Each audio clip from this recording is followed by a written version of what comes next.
Whatever is in your heart's eventually going to come out of you. If you have faith in God, then you know what? God's blessings will come into your life and you will walk in your inheritance. If on the other hand, you have doubt, fear, unbelief, then you don't even receive the gift of salvation. The Bible says, by grace are we saved through faith. So when you believe, then you receive. See, your heart's a manufacturing center of your life. Listen to this passage in Proverbs 4:23, the New Living Translation. Above all else, guard your heart, for it affects everything you do. Your entire life, your career, your schooling, your marriage, your ministry, you name it. Everything in your life is affected by what's in your heart. So if you have faith and confidence in God, then it affects positively everything in your life. But if you have fear, doubt, unbelief, worry, then it affects negatively the things in your life. Jesus said it this way in Matthew 15, verse 18, but the things that come from the mouth come from the heart, and these make a man unclean. For out of the heart come evil thoughts, murder, adultery, sexual immorality, etc., etc. From your heart come these things. So Jesus is showing that above everything, you have to guard your heart because it's the manufacturing center. If you went into a manufacturing center and you saw them manufacturing a particular product, you know it's only a matter of time before that product is going to come out to the public. And friend, it's only a matter of time what you are meditating on and thinking about is going to come out. See, what's ever in your heart. If you believe that you're going to get well and healed, then your heart's going to manufacture that. That's why Jesus said, according to your faith, let it be done to you. Jesus knew the power of faith in the heart, that the power of faith in the heart can even move mountains, he says in Mark 11:24. See, faith in the heart is a powerful force, and it brings forth, it attracts like a magnet, all the blessings of God. But you have to have that faith in the heart, in your heart, the love in your heart, the joy, the peace, that has to be ruling in your heart.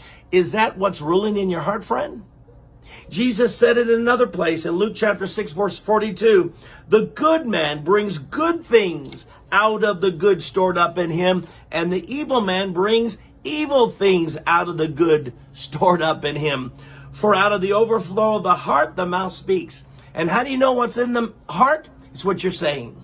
When you start saying, I want to get well, I want to be rich, I want to prosper, I'm going to get married, I'm going to be happily married, our marriage is going to turn out, my kid's going to love the Lord, my kids are going to serve God, my kids love Jesus, my kids are good kids.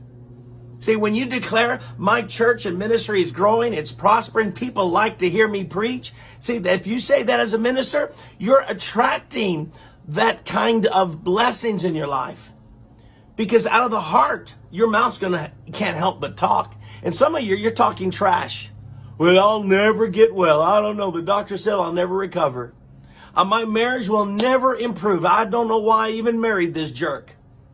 See, your words is conveying what's in your heart. You have fear, you have doubt, you have negativity, you have hatred, you have resentment. These are all the bad forces in your heart. And friend, you can't let those bad forces in your heart rule in your life, because it's going to ruin your marriage, your ministry. It's going to ruin your life. It's going to ruin your health. It's going to ruin your pocketbook.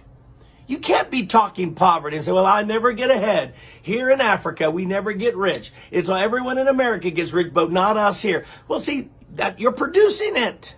Stop it. Quit talking that way. Change your attitude. And how do you do it? You get in the Word and you decide, I'm going to believe every promise of God. I'm going to quit operating in doubt. Think of Peter. The moment he believed he could walk on water, which was impossible, he walked on water because he believed Jesus' words that said, come. And he believed he could walk on the water. But his faith was replaced with fear, because the moment he got his eyes on the circumstances, the wind, the waves, the water, then he became afraid. And that fear that's in his heart sunk him. Fear will sink you every time. This is why you got to get rid of the fear, the doubt, the negativity that's in your heart.